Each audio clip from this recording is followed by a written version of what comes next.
improve safety, and enable better decision-making. For instance, predictive maintenance can reduce downtime by anticipating equipment failures, while real-time monitoring can optimize fuel consumption. Doesn't that sound great for you?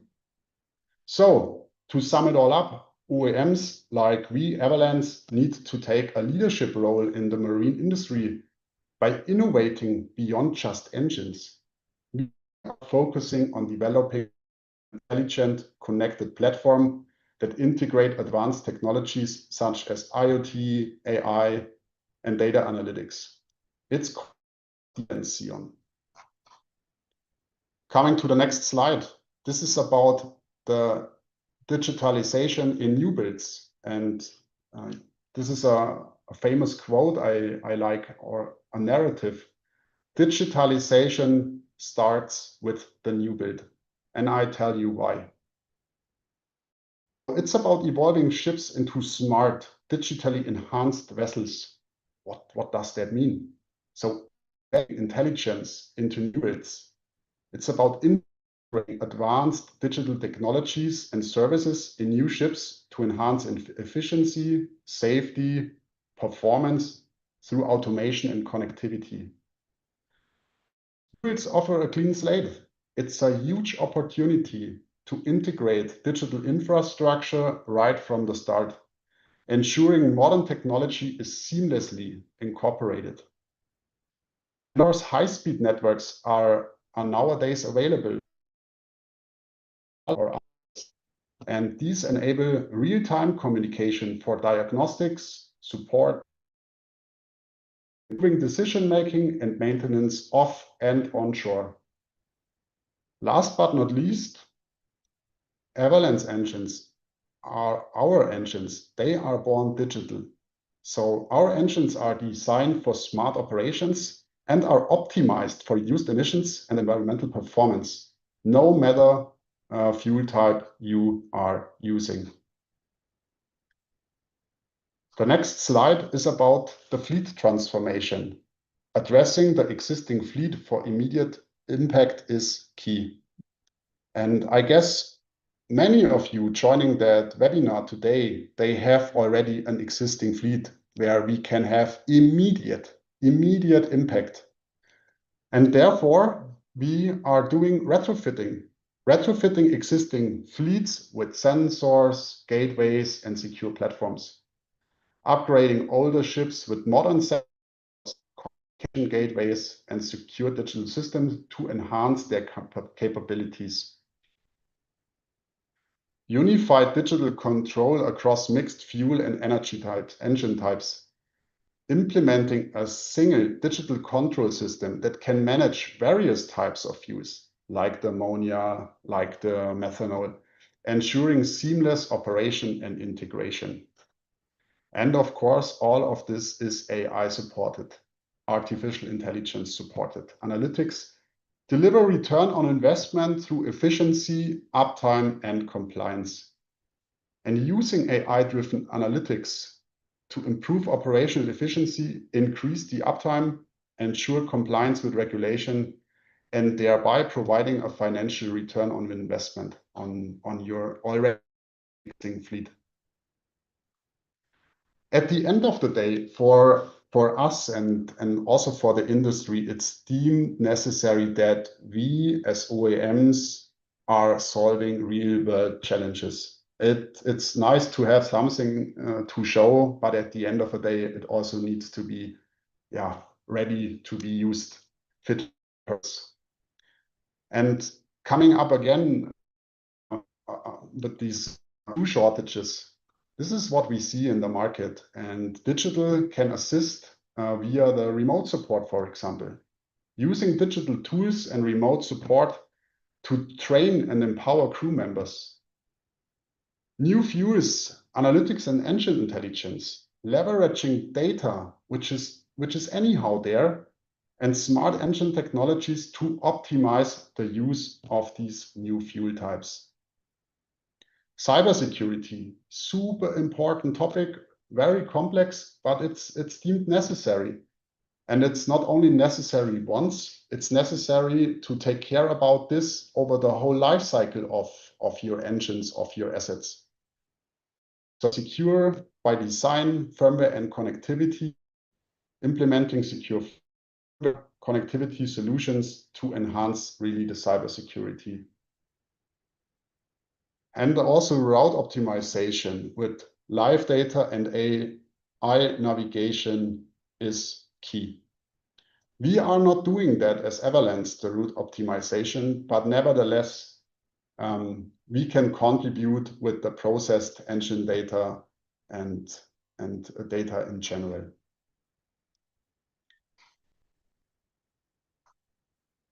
Coming to my last slide, to sum it all up, what I presented to you, at Avalanche, we are transforming marine technology by integrating our advanced digital platform, Avalanche Xeon, in our traditional powertrains in the existing engines and combining those worlds. We collaborate with the shipyards to deliver ready, smart vessels equipped with digital twins and analytics for continuous support. Our mission is to build digital ecosystems that enhance efficiency and sustainability, setting really new industry standards. Yeah, so normally many are saying thank you at the end of their presentation, but I would like to ask you a question in the round, and I'm sure you cannot give me the answer now.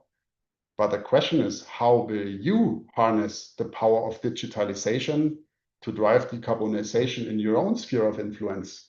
I would be very interested in it. And whenever you want to exchange, I'm there. So thank you. And I will hand over to Xian. Thank you very much, Julian. Really appreciate. And anyone who wants to answer this question, rather, I would encourage everyone to try and answer this question. You can write it in the chat box, which Julian can read too. All right. Thank you so much, Julian. And Shujian, I'm happy you mentioned about the last time you took part in the ICS webinar, and I'm sure many people would remember that. And digital twins with Shija Janardhanan from our IMU Vizag campus. Yes. She was also there. Yeah. Yes. Mm. Yeah. So fantastic. Over to you, Shujian. Okay. Let me share my screen.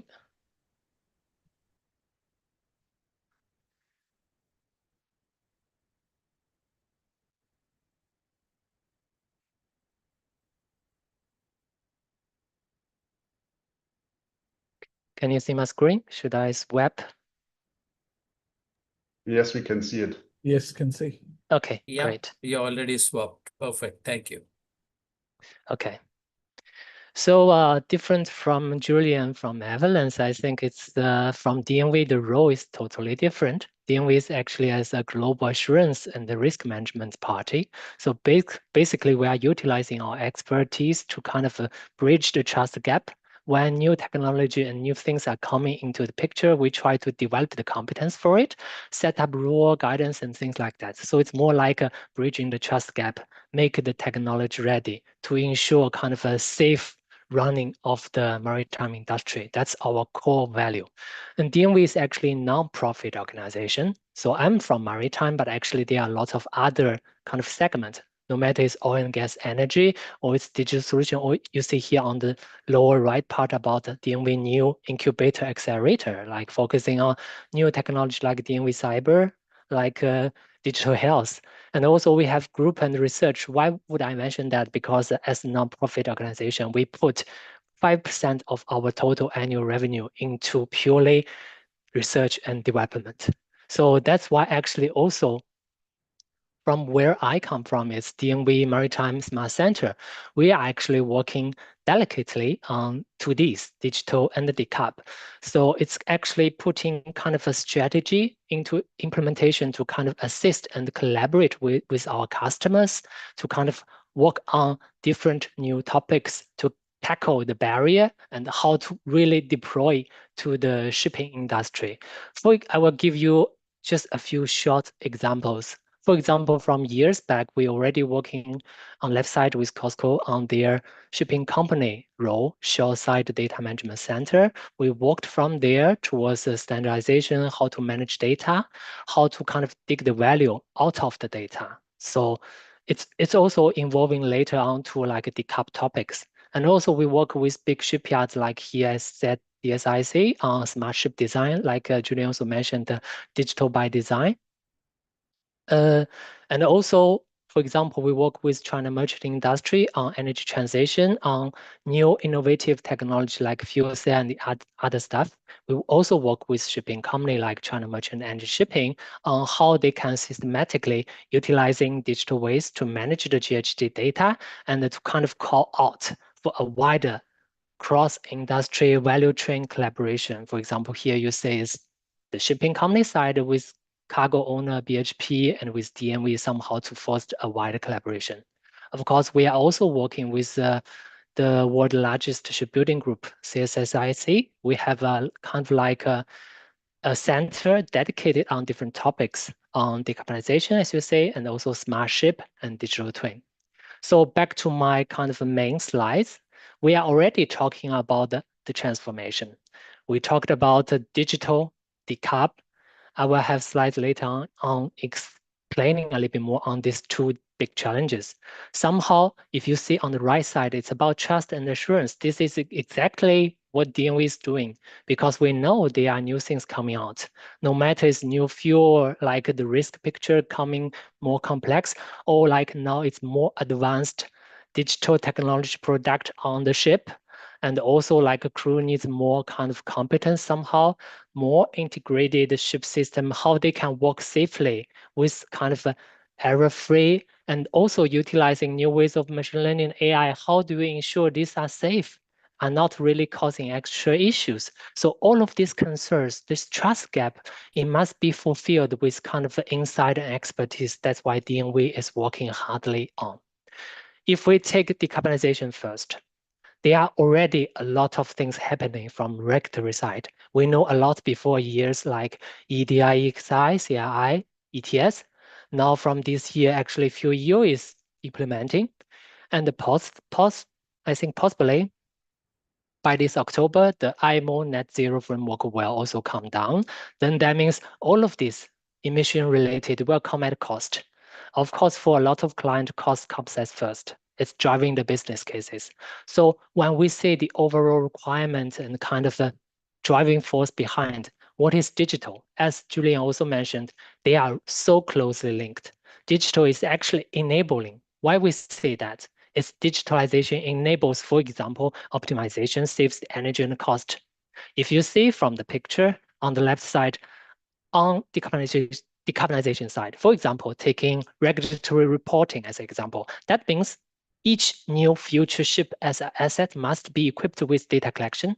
Then this data must be somehow collected, stored centrally, maybe more systematically, then to transfer to different parties. And this already kind of requiring a lot of digital deployment. And from this source left side to the right side on the utilization of it, there are a lot of analytics, there are a lot of use case and applications built on this data. For example, there are a lot of energy efficiency solutions now. How you can ensure these are really making what it says to be, saving a lot of fuel. Then that means proving it, collecting data, like life cycle wise, how this is demonstrated, really the value about the real saving. All of these are based on digital technology behind. But what DNV is doing is actually kind of putting the systematic picture all together on each small pieces, what kind of challenges there. Then we would issue, for example, different class guidelines, different practice, different rules somehow, even new notations to tackle each things. And each things, if it falling on notation, then it's actually a proof of the asset owning a special point. This is actually the concept of smart ship. DNV issued, because we talk about decarbonization, let's come to, let's say, for conventional shipping, safety is always the concern, right? DNV has issued maritime safety reports the trend for the last decades. There are quite a lot of things identified. For example, significantly incidents rise and also like fire explosion risks. Maybe you've heard the news like Baltimore, the case about LNG ship blackout on the port area. There are also other things, for example, aging fleet. There are also geopolitical issues. There are also, as mentioned before, a lot of new things happening.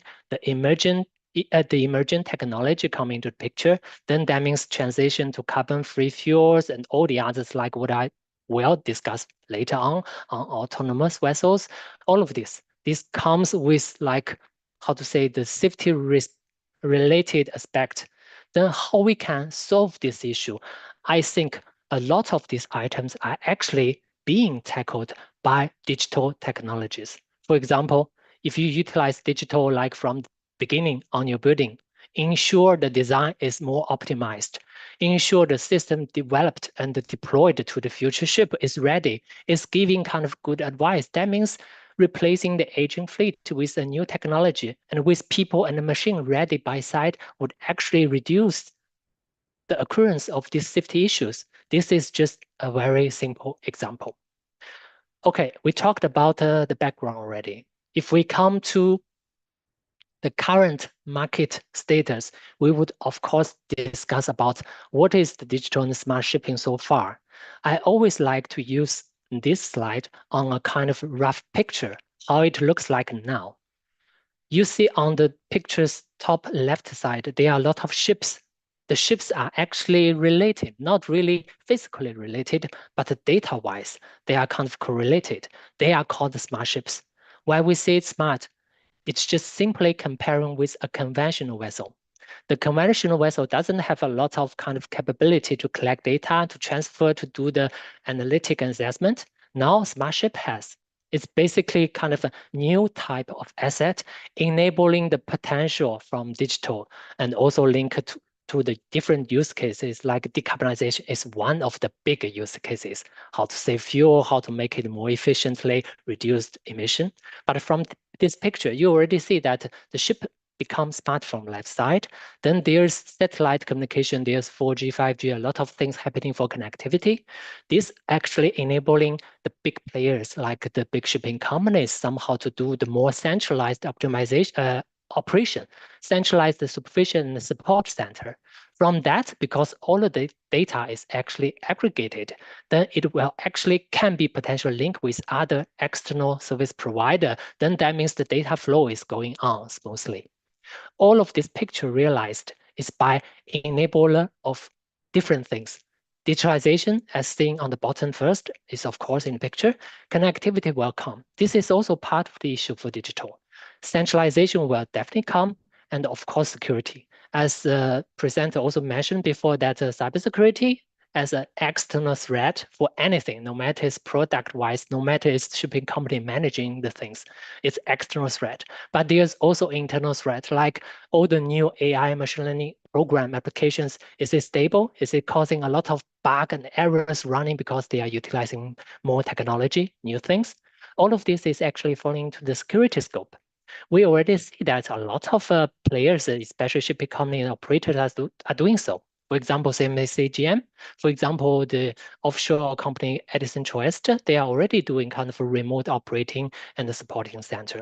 This is definitely the big trend. But if you put from this picture what is in real life to the data-wise, what is core of it? This is very easily understood. You see that for a big shipping company managing a data and try to dig the value, it will be in the center. There is kind of a data model utilized best way, maybe it's a standardized one. That means it's similar for each asset. Each vessel is organized in the same way. Then this is kind of considered like a digital library.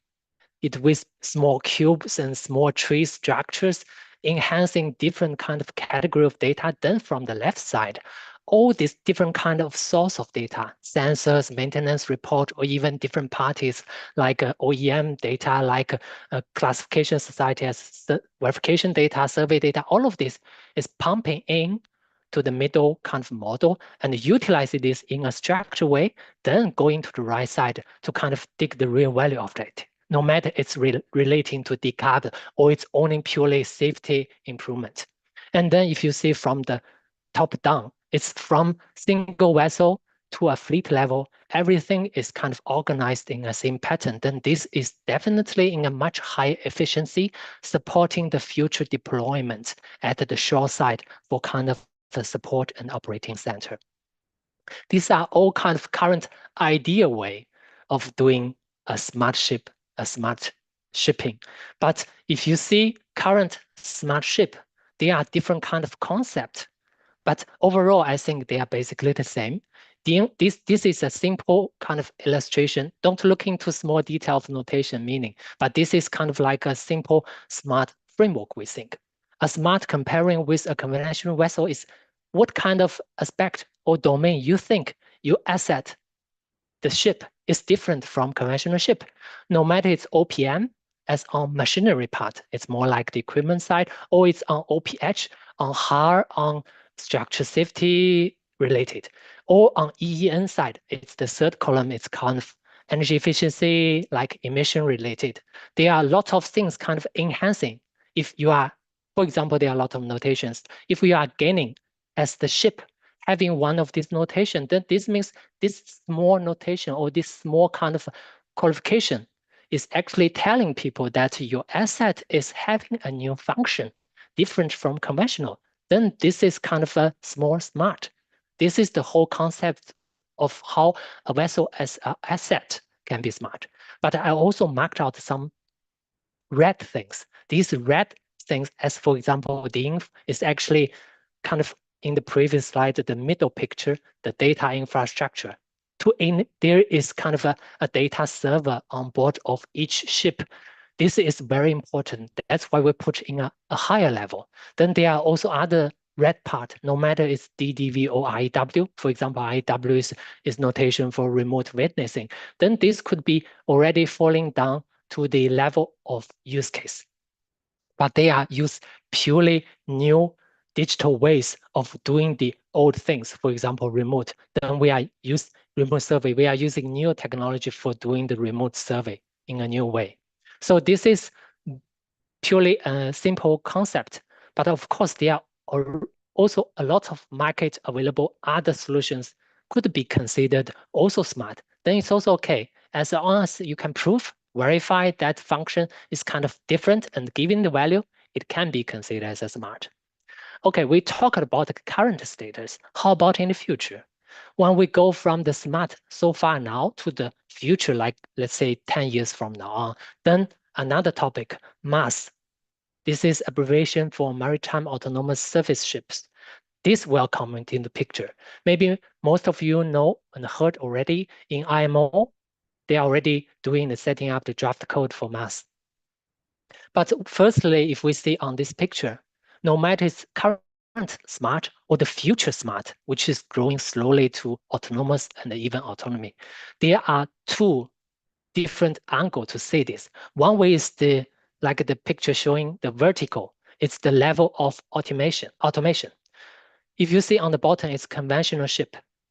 Then if you go up from this conventional ship, it's like increasingly more digital and smart with decision support system, then go up again, then it would mean more with from not only decision support, but those new things, new product and functions kind of giving not only advice, but also doing something that human is doing. So it's kind of like some autonomous function. But if you see from the horizontal line, it is not really like automation, but more like going towards a future operation pattern. Means maybe slowly reduce more and more people, crew on board. Then if you see on the horizontal part, it's maybe coming soon like conventional vessel with reduced manning, unmanned bridge, unmanned engine room, and until the end, maybe the purely remote control and no people on board the real ship. All of this will definitely link to, as you see on the lower right corner, the ROC concept, the remote operating center. We talk about this topic now, but it doesn't mean that in a few years we will come to autonomy. It's really a far approach ahead. But for all of you to kind of acknowledge and agree that a lot of things are actually happening. They are no matter in Europe or in China, in Asia area, a lot of things around autonomy and autonomous is happening. For example, Korea side doing Avicus. For example, Singapore, they are doing Ocean Infinity. Also, Yarlbergland, as you know, Kongsberg is doing a lot of things. So these are all happening. If we give a quick look on kind of a regulatory scope for your kind of background information, now 2025, IMO is still doing the non-mandatory mass code finalization stage. But next summer, maybe around May or June, the non-mandatory code will come out. Then it will start with kind of a testing and experience building phase from 2026 to 2032, because 2032 is estimated to be some kind of a finally mandatory mass code will come into picture. So it's a kind of a long trial period. But this is actually encouraging, let's say, the industrial stakeholders to really collaborate and try to test the concept, try to develop new function and new product and solutions. Why so? Because becoming a real no-manned ship, it's a lot of work. I will address it very soon in the later slides. What DNV is doing, similar as other verification parties, we are putting a lot of time into developing class guideline. For example, from 2018, we have the guideline already to guide how you want to test and try out the autonomous. Now, last year, we updated this guideline, and meanwhile, we kind of set out the arrow's new notation for mass. I will explain a little bit more, but it's not stopping here. As all of you know, IMO doing the code and things, it's not going to be a detailed enough level for people to really implement. So it's actually up to role as DNV to draft and to test out a new rule, a new notation, new class guideline to make it more and detailed and specific to guide a different party how you could do and do in a more sufficient way. For example, we have a lot of camera on the ship now doing object detection. Then what kind of requirement for the camera? Is it daytime or is it ultra red for the night view? Is it like in the different weather condition? All of these detail requirements, it's difficult for IMO level to kind of go to that level. It's still up to verification body like a DNV or assurance body like DNV to kind of provide more insight and guidance. So a quick look at, for example, the ARIS, it's definitely, as I said, ship-wise, too many things to do. There's navigation and AV side, there's engineering side, there's safety side like fire issue, there's also operation like a cargo operation side. All this kind of each segment or each category, there are a lot of things. For example, navigation, there's chart interpreting, there's voyage planning, lookout, positioning, a lot of things. It doesn't mean so far in the market, there are a lot of people and the product developer are rolling out new functions. But it's difficult to have something that is tackling everything. It's impossible. Not even mention that maintenance and the future kind of human labor concentrated effort must be done on a machine. It's all a big picture. So it takes really time. This is like breaking down of different functions. So actually, players in the market can tackle even one or two small things, trying to make currently smart ship a little bit autonomous. So beyond this function, there's also MOO called operation kind of mode of operation, because in the future ship equipped with those solutions, it will be no matter it's decision support or it's more advanced as supervised autonomy, or in the future it's full autonomy. Then there's another qualifier called location of control. That means if the control is happening on board of the ship, or it's hybrid, or it's purely on the shore side. This kind of division or combination is more fitting into the future mass code. Okay, so talking about all of the previous topics and concepts, then what from DNV level so far is already doing? DNV from a big group, not only from DNV Maritime, we are kind of setting up a digital trust recommended practice framework. What does it mean? It means in the industry, no matter it's maritime for shipping, or it's kind of a oil and gas energy industry or others, there are a lot of currently we already foreseeing and seeing, like product, how to optimize, there's predictive maintenance on the side, there's safety issue, a lot of things on the left side. These are all the challenges, barriers, but opportunities. But there's the gap in between. So we are kind of setting up the digital trust framework on the right side to build different kind of competence and the recommend practice and guidance to ensure each small things are tackled with experience inside, with kind of like the industrial real pilot feedback, how it works, what would be the best approach to do so. So it's on the right side, you can say digital twin, data quality issue, information modeling, how to manage data, sensor system, or even AI, machine learning, a lot of things, right? So these slides actually give you guys a quick overview of what we have done so far from a wide level, not only maritime. So if you see from the lower left, there's from the source system, there's sensor system, right? How to collect, how to transmit, transfer this data in a kind of assured and trusted way. Then going up, it will be data quality, how to manage this data, how to ensure a good data can be used later on for the analytics. And if you go on the lower right side, it's actually putting into the use case level. How you can say that those data-driven program, small app applications are really kind of trustable. How you can use machine learning, how you can do simulation. Then from this up, you can say there's assurance of digital twin, another hot topic. Then up, there's like security topic, cybersecurity, how you can tackle that. There are a lot of guidance also there. Go up more into information modeling and up more into AI enabling systems. So all of this actually DNV are working on from different level. Of course, DNV Maritime as a one in kind of a specific domain segment is also doing on maritime side to set up, for example, you know, DNV set up a lot of already new rules, class guidelines. For example, the rules we start earlier before on the new rules on ammonia, it's released already. And also we have new rules on, for example, WAPS, wind assisted propulsion, ALS, and all of this. And we have also new RP guidelines on how to evaluate all of these new technologies actually giving the saving, how we can prove that. So also not only as this slide saying from DMA group level, but also from DMA Maritime, from classification role, from the rule drafting, from guideline drafting, we are also doing a lot. Then this would come into my last slide. What should, or let's say ideally we would suggest customer to do? It's basically, if you see on the lower left side, it's this picture, how to kind of enabling and realizing the power of digitalization. It's starting from the bottom. It has kind of good, solid data infrastructure, better standardized. Then it has its resilience and the scalability to kind of extend it to the future. Then build on that, there are a lot of kind of cyber security and safety issues to handle. Then from this solid basis up, you think more about what we're going to use the data. It's no matter saving cost, no matter it's optimized operation, or it's purely kind of like doing a more streamed way of reduced downtime.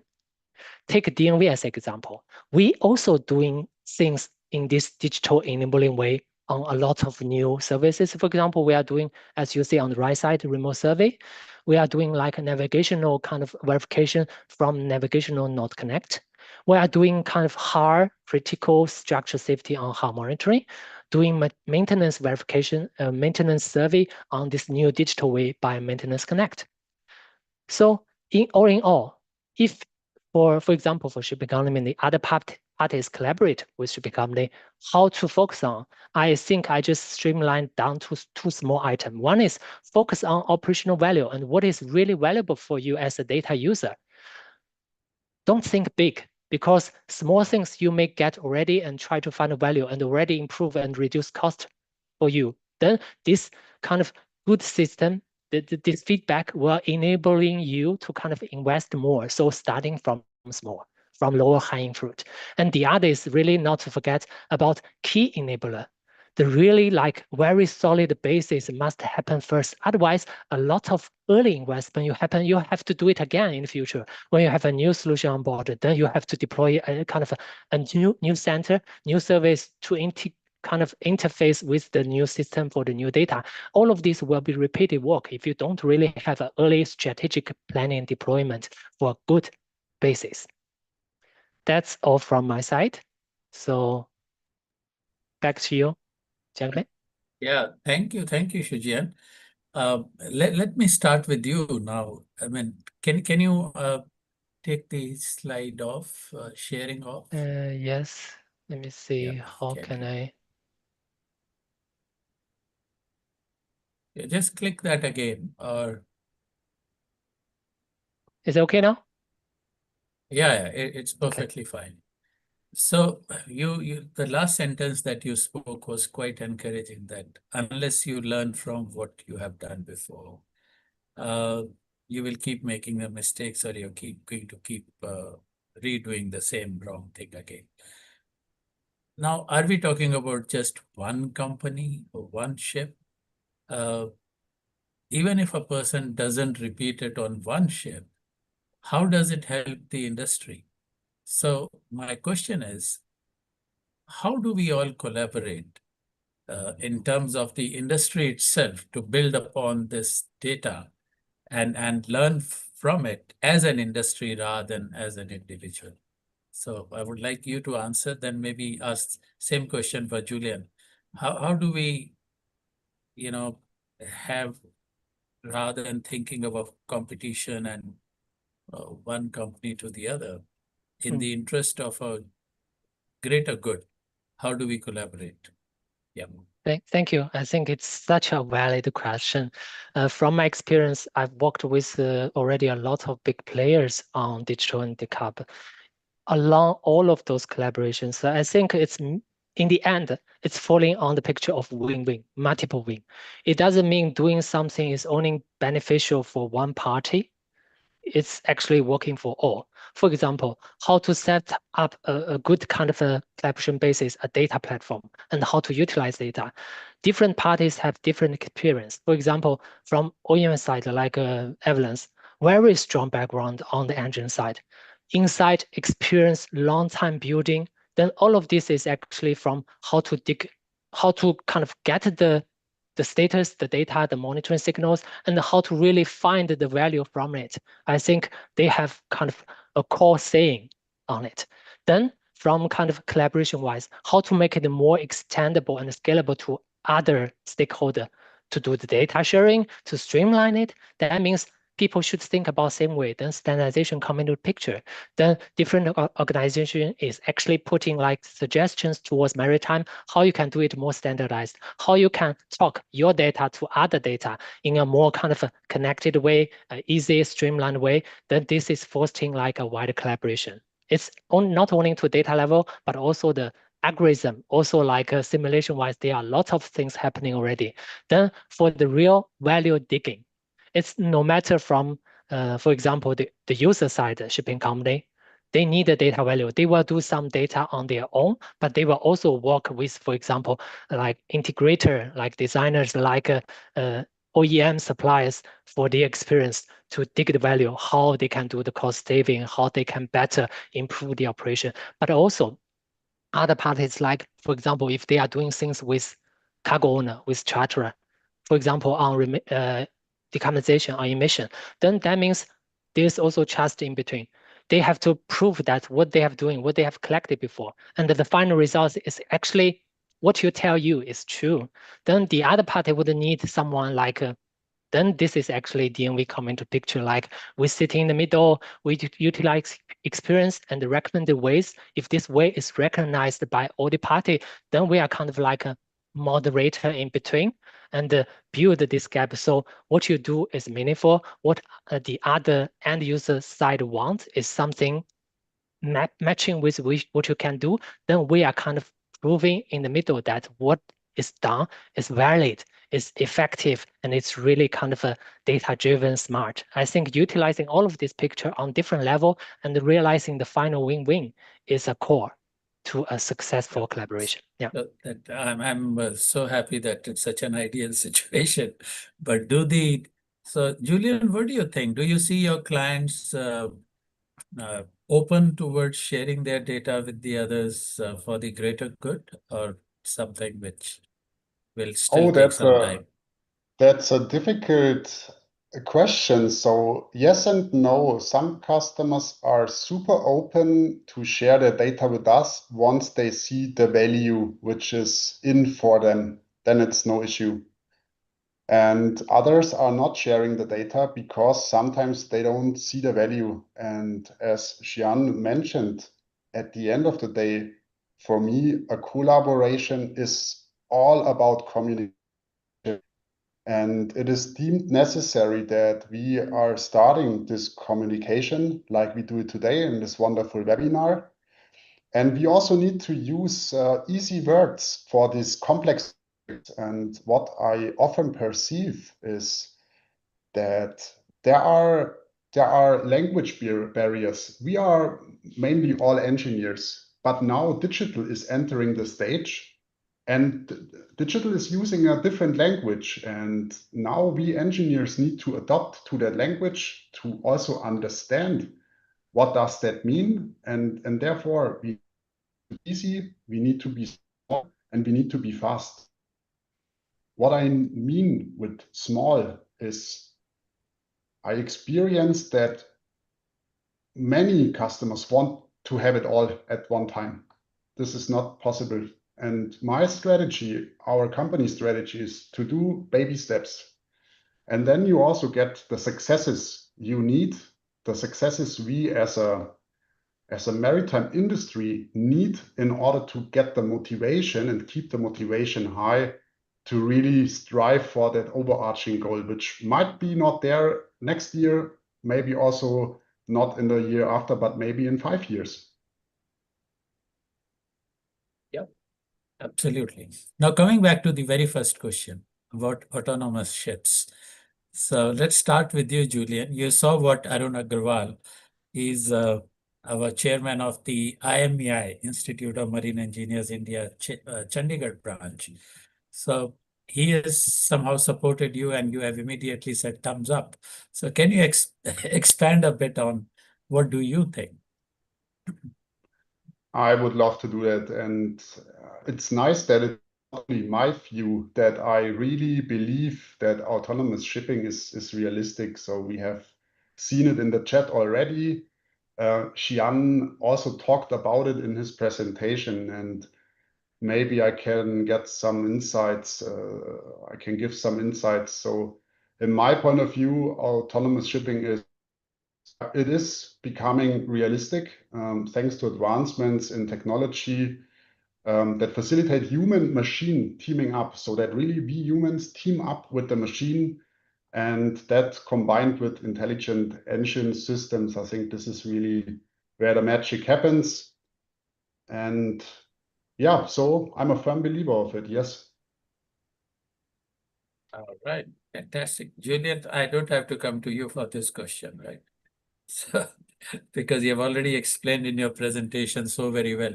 So what I'm going to do is, we got some questions on the chat box. So we go straight to that rather than me asking questions, which would be more of a generic ones. So let's see. Sanjeev has given a reply. So we have from Tao Nguyen. Do you see corporate venture arms or startups playing a growing role in accelerating the digital solutions? Have you seen this happening already? Julian, starting with you. Thank you. Yes, we have Yeah. seen that tremendously. So I just recently read a study which was published some weeks ago. And this study showed all the startups in digitalization and maritime coming up since, I think, 2021. It's more than 125 startups being active in the field of digitalization and maritime. And I think this shows a story, this shows a message to us. A business case for them, otherwise they won't do it. And also we as OEMs, we need to be careful and have an open mind, because competition is changing. It's not only about the engine itself anymore and the hardware, software. And hey, what better do we have as a mobile industry?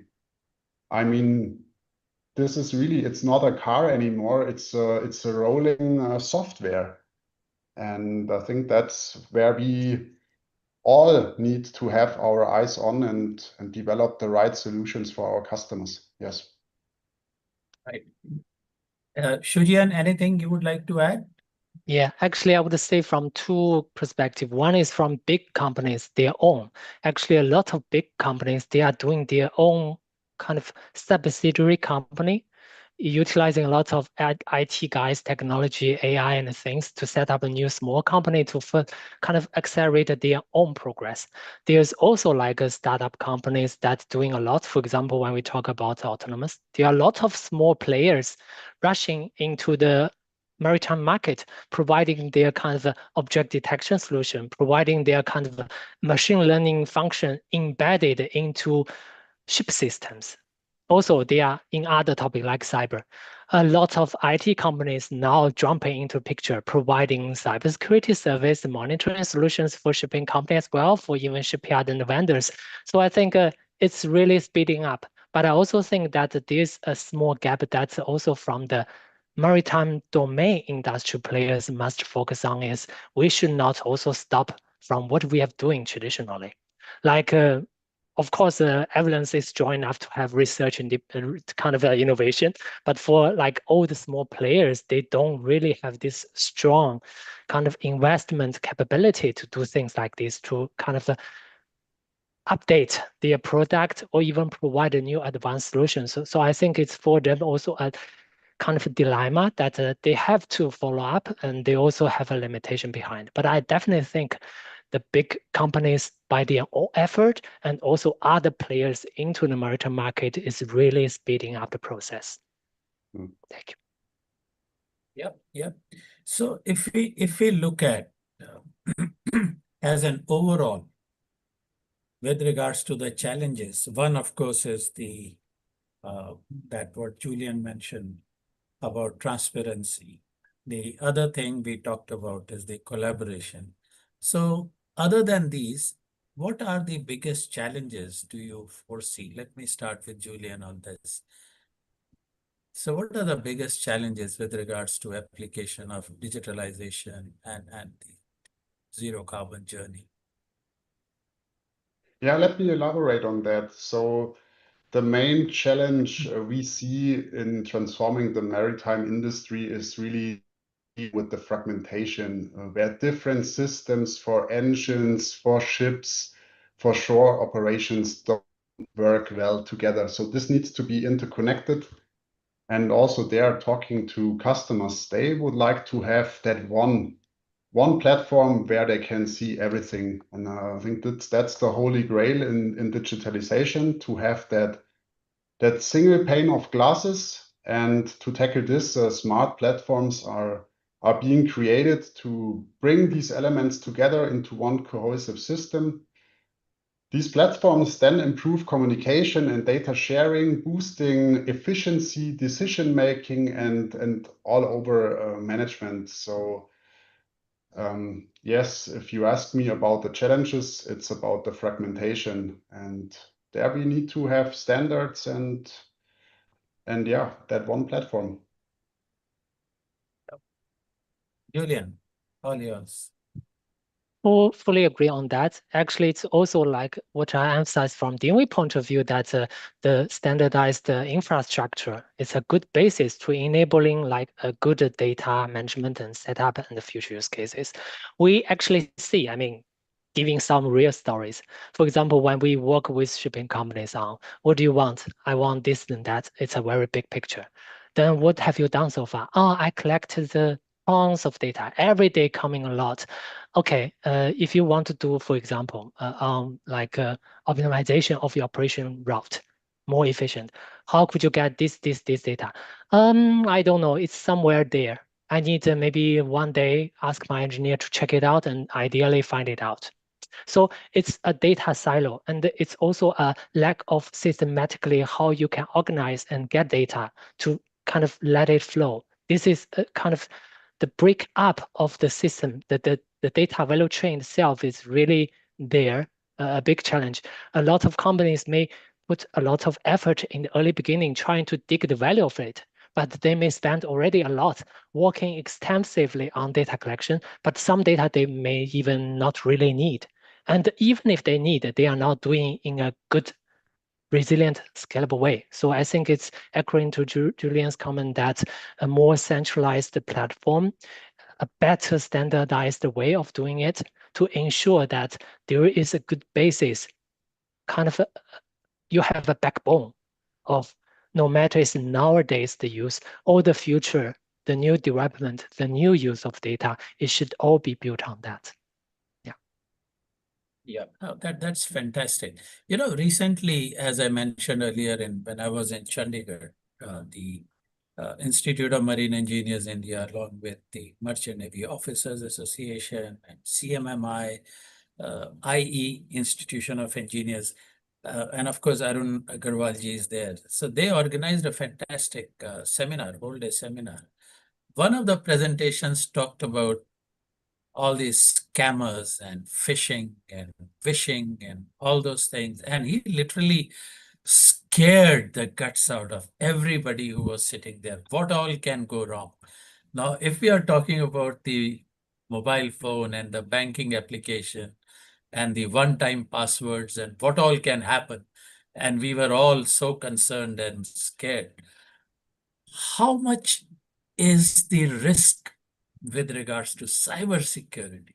Though you guys mentioned a bit, how serious this could be. And if that happens and the ship is approaching the port and you can't control, let's look at the example of Dali, that could be a very, very big issue. So I've got Gaurav here who's saying the web scrapping is another issue. So all linked together. So you guys give me some ideas about how serious this matter could be and how to, including everything, the training of the people and everything. What do you think? You take your time, 2 minutes, and just explain to all of us. Okay. Let's start with Shujian. Yeah. Okay. Considering my background, actually from 2019, cybersecurity is also one of my focus topic. And maybe most of you know that for new building vessel, the cybersecurity topic is already mandatory for all the new building vessel from last July 2024. So that actually it's not a regulatory requirement. It's not an IMO level, but it's IX, the classification society like a group level. So that means all the new building ship and all those concerned system, the product on board of the ship must be designed well, tested well before it's even deployed onto the ship. But if we come to the background, why industry is really considering this? Is it really serious? As Jackman, you said, it's really happening. It's because a lot of happen things may in the end not reported much. For example, there's AI's jamming issue, there's hijack of the PMS system, there's navigation system being breached. There are a lot of cases like this. Maybe they are not really causing into a big drama, but if you say like years before for Musk, like the overall internationally, like more than thousands of computers reinstalled, like $1 million, even $1 billion loss. I think it's a critical issue. A lot of ship companies is kind of facing that. That's why from kind of a rule from IX class level, or even it's now proposed to the IMO level to revise like cybersecurity into the management system, but maybe in the future more into not only shipping company how to operate the vessel, but also from the supplier side, from the design side, from yard and all the other parties to cooperate. So I think the current status is tricky. For example, from last year when the mandatory requirement gets into picture, people start to act. This is always the natural essence of maritime acting a little bit slow. When the requirement is coming, okay, let's hurry up and try to do something. Big players like, no matter it's like a man like Kongsberg and the others, they may start earlier ago thinking about their product security issues, may incorporate already a lot of measures. But for others, like small parties, it's really taking effort and time because this is also not a traditional maritime domain knowledge. It's something more like IT-wise attacking all of this. So it's really challenging, but I think the market is approaching.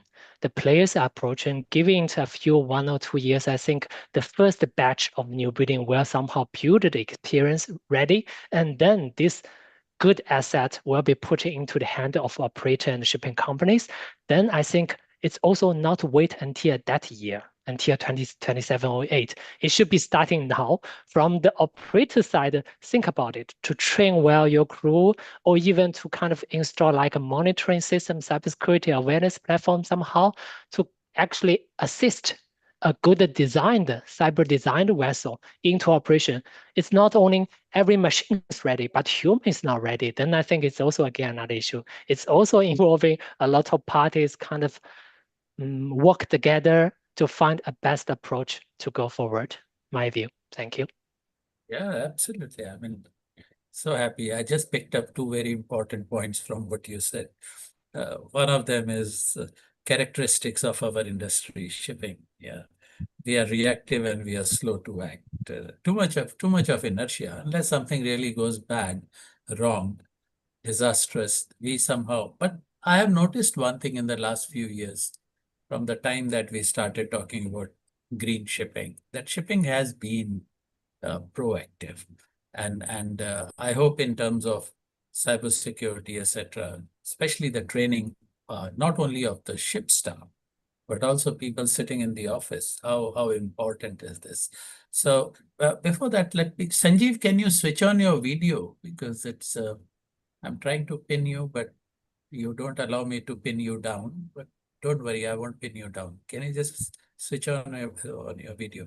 So, Julian, over to you. What do you think?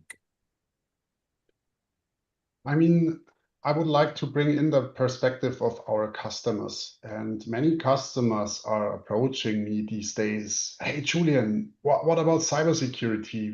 We feel unsecure and we don't know about it. And are you taking care of it? And the clear answer is yes, we are taking care. And again, it's about communication. It's a complex topic, the cybersecurity. It's not easy if you are not in IT, as Xian also mentioned.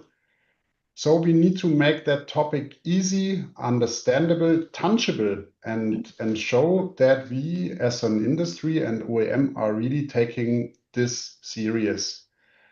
And as I tried to point it out already in my presentation, cybersecurity is not a one-time effort. So you're doing it once and then it's done.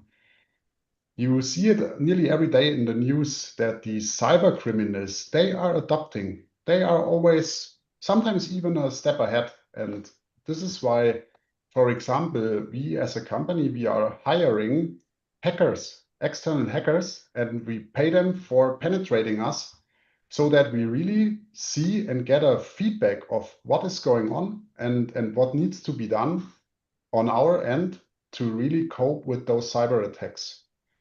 So my perspective is we should rather focus on the opportunities digitalization brings than to really see always the threats in cybersecurity. We need to take care of it, yes, but also see the opportunities of digitalization in general. Yeah, Julian, you have already answered the question which Kirat put it on the chat box. Yeah, so he's asking, does it mean digitalization is a double-edged sword? Does it have more pros than cons? You very much, you replied that. Similarly, if there is a medicine for blood pressure, I mean, it's fantastic, right? Unless you have four of them at the same time. So you got to be a bit, you got to be a bit careful about how do we use, absolutely. So Sanjeev, I am not able to do that. Can you speak so that I know where you are? All right, sorry. Yeah, I'm back again. Yeah. Can you hear me? Yeah, can you switch on your video? Yeah, I'm just trying, a click more, probably. I hope it's not cyber issue anymore. Uh, Hang on. There's something wrong, which usual IT stuff, like, when you click the button few times, it doesn't work. Then you go over to Murphy's Law and restart your computer. Don't do that Yeah. right now. No, no, I'm not So going to do it. But yeah, I'm audible. Hopefully, yeah, Yeah, you should be able to see me. Are you Yeah, there? Yeah, see you now. you can Oh, see you. you Yeah. can see him. I'm not able to see him. Let I'm me try. somewhere hidden on the Put guys you on. in the spotlight, I think. Yeah. Give me a moment. Yes, Yeah. I think had been. Yeah, here you are. Here's my chairman back. All right. So I would like to thank my wonderful speakers, Julian and Shujian, and to do the honors to thank you properly, I pass it to our chairman, Captain Sanjeev Verma, FICS. Thank you so much, Jagmeet San, for hosting this wonderful webinar. This idea popped up about, I think, month and a half back, while one of the discussion that we should go back to organize something which could be beneficial and useful to our industry. As you all know that ICS, or Institute of Chartered Brokers, is an organization, non-profit organization, which runs through a lot of beneficial programs for the maritime professionals and the people across the industry, so that we can bring the expertise from our industry, which could be useful to discuss, and a lot can be taken by the people around us, so that was an idea. Wonderful topic, decarbonization and digitalization. I think both cannot be separated, at least for the current fleet. My guess is there. For the new building fleet, of course, you can talk a lot about decarbonization solutions and you can fit over there. But the biggest benefit, what we can achieve through digitalization, is still not yet fully optimized and utilized. And I fully agree what our fellow panelist has spoken, which was a lot of good things to take away from here. And me, as a personal maritime professional and running a shipping company, dealing with vessels on a day in and out, we see these challenges. And definitely, one thing can be sure, that in our industry, ideas are there, and I'm so happy that with the young lot coming in our industry, with the startup companies and the new generation of boys coming over here, they are coming with a lot of ideas. But the thing is that we need to make sure that as a regulator, what Shujian is representing at the moment, and as well as the biggest makers, which Julian is representing, how we can all collaborate and come down to something which is useful for our industry, and the companies can really implement these ideas. So a wonderful presentation by both the speakers, a great moderation by our Jagmeet San, and I'm very sure that those who are watching this webinar, a lot to take away from here. This is not the end, actually. This is just a process.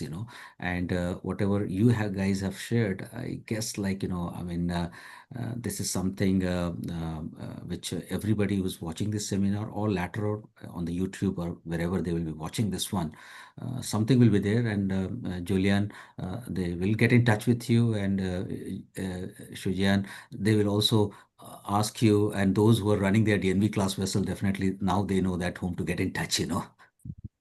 And not to forget that Julian is still holding a lot of engines running across in the world. So it's good to hear you guys, and good to know all those things happening around. In fact, just to share a short story, that I was in the shipyard about 3 weeks back in China, and we're discussing about a new build, and one of the questions came from the user of the vessel, which is Chartreuse, that, how smart is the vessel? So we look at the specs and everything, and it was a conventional vessel. And they said, how we can turn this one into a smart vessel?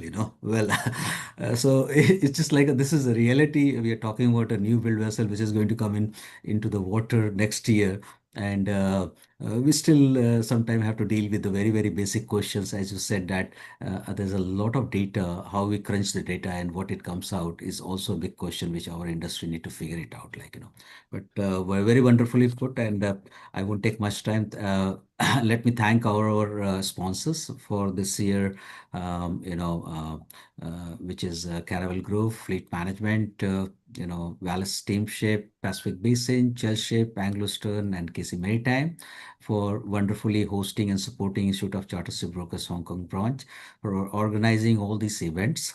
And when it comes to event, let me also tell you that we do have a couple of more events coming up this year. One of them is basically a wonderful topic about the seafarers criminalization, which one of our fellow colleague from the ICS Hong Kong branch has spoken about at IMO. So we are delighted to host him up later this year in September, sometime in the first half of September, during one of our AGMs to have a proper seminar to share his details and handling of some of the seafarers which has gone through the criminalization process, which is one of the topic this year. IMO has also picked up this topic. So we should not forget that while we talk about all those things, human is always in the center in this industry.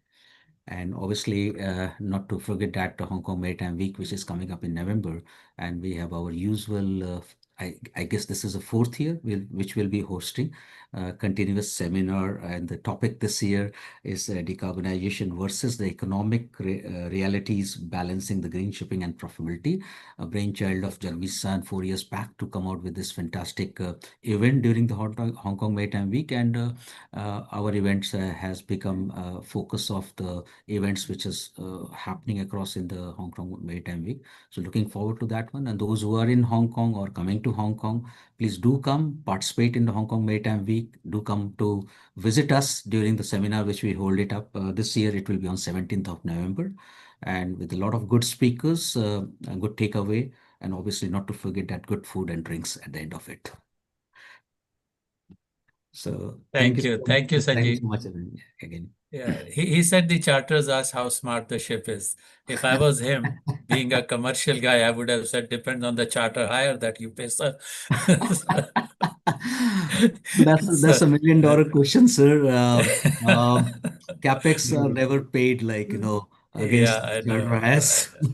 I know. Just to add, Sanjeev, how the whole idea started about this particular webinar. Mm, It started on 1st of April during the Marine Money when I met Sarath. And I said, we would like to do something like this. And then he put me in touch with uh, Julian. And then remember, we had this short discussion. And the topic has been actually the brainchild of Julian. So he suggested this topic, and then we worked on it, and we approached DNV, and so happy for Shujian to be part of it. It's amazing, Julian. Especially, I must thank you for your support. This was very good. Thank you. So I'll give you guys 10 seconds to say whatever you want to say, and then we will stop. Julian, you go first. Only 10 seconds. Thank you for joining. Was wonderful to talk about that topic. You might have noticed that I really love to talk about it, as I'm really believing that the decarbonization and the digitalization together will change our maritime industry. So enjoy your evening. Yeah. Thank you. Shujian. Very honored to be here, had this chance again. So I emphasize again, collaboration is really key. So no matter you have any question or challenge in process of this transformation, you may come to us, no matter it's DNV or other parties. So I think we can work something out. I think it's keeping open-minded, no matter when things is coming in a challenge way with barriers, it should be co-work together, trying to tackle it. That's where we are. Yes. Open-mindedness. And on behalf of my chairman here and the executive committee of Hong Kong branch, I would like to invite both of you to come to Hong Kong during Maritime Week and be part of that. Maybe we will ask you to do something during the event. So yeah. So it's on the 17th of November. So try and keep those 2 days free. 2-3 days free around that. It's Monday, 17th is Monday. So if you come on Sunday and then stay for a couple of days, it would be nice. Yeah. All right then. Thank you, Sanjeev. Thank you, Julian. Sharad, thank you so much. Abhi, for your support. Excellent. And Shujian, sheshe. Yeah. All right. All right. All the audience. Take care. Bye. Thank you. Have a Thank good evening, you. everyone. Bye. Have a good evening. Bye-bye. Very good evening. Bye-bye. Bye-bye.